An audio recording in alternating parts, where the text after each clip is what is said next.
Bismillahirrahmanirrahim. Narrated Sayyid bin Jubair. I say to Ibn Abbas, Nauf al-Bikali claims that Moses, the companion of Al-Khadir, was not the Moses of the children of Israel. Ibn Abbas said the enemy of Allah, Nauf, told a lie. Narrated Ubay bin Ka'b that he heard Allah's messenger saying, Moses got up to deliver a speech before the children of Israel, and he was asked, who is the most learned person amongst the people? Moses replied, I am the most learned. Allah admonished him, for he did not ascribe knowledge to Allah alone. So Allah revealed to him, at the junction of the two seas, there is a slave of ours who is more learned than you. Moses asked, O my Lord, how can I meet him? Allah said, take a fish and put it in a basket and set out, and where you will lose the fish, you will find him.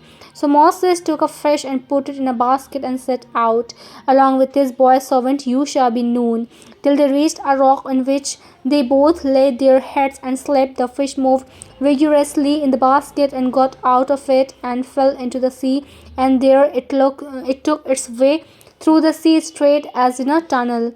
Allah stopped the current of water on both sides of the way created by the fish, and so that way was like a tunnel. When Moses got up, his companion forgot to tell him about the fish, and so they carried on their journey during the rest of the day and the whole night. The next morning, Moses asked his boy servant, bring us our early meal. No doubt we have suffered much fatigue in this journey of ours. Moses did not get tired till he had passed the place which Allah had ordered him to seek after.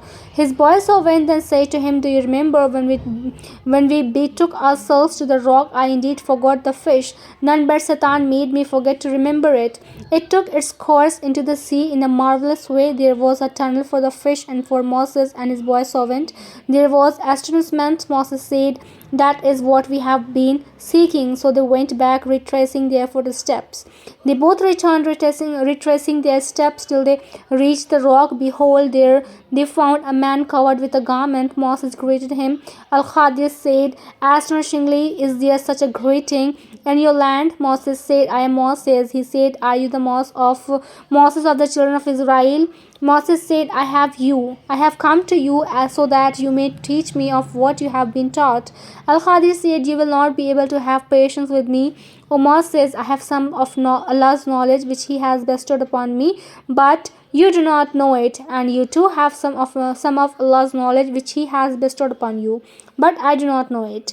Moses said, Allah willing, you will find me patient. I will not disobey you in anything. Al-Khadir said to him, if you then follow me, do not ask me about anything until I myself speak to you concerning it. After that, both of them proceeded along the sea coast till a boat passed by, and they requested the crew to let them go on board. The crew recognized Al-Khadir and allowed them to get on board free of charge. When they got on board, suddenly Moses saw that Al-Khadir had pulled out one of the planks of the boat with an axe. Moses said to him, these people gave us a free lift, yet you have scuttled their boats so as to drown its people. Truly you have done a dreadful thing. Al-Khadir said, didn't I say that you can have no patience with me? Moses said, call me not to account for what I forgot, and be not hard upon me for my affair with you. Allah's messenger said the first excuse given by Moses was that he had forgotten. Then a sparrow came and sat over the edge of the boat and dipped its beak once in the sea. Al-Khadir said to Moses, my knowledge and your knowledge compared to Allah's knowledge is like what this sparrow has taken out of the sea. Then they both got out of the boat, and while they were walking on the seashore, Al-Khadir saw a boy playing with other boys. Al-Khadir got hold of the head of that boy and pulled it out with his hands and killed him. Moses said, have you killed an innocent soul? Who has killed nobody? Truly you have done an illegal thing.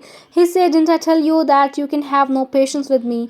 The sub-narrator said, the second blame was stronger than the first one. Moses said, if I ask you about anything after this, keep me not in your company. You have received an excuse from me. Then they both proceeded until they came to the inhabitants of a town. They asked them food, but they refused to entertain them. In that town, they found there a wall on the point of falling down. Al-Khadir set it up straight with his own hands. Moses said, these are the people to whom we came, but they neither fed us nor received us as guests. If you had wished, you could surely have exacted some responses for it. Al-Khadir said, "This is a parting between me and you, that is the interpretation of those things over which you were unable to hold patience."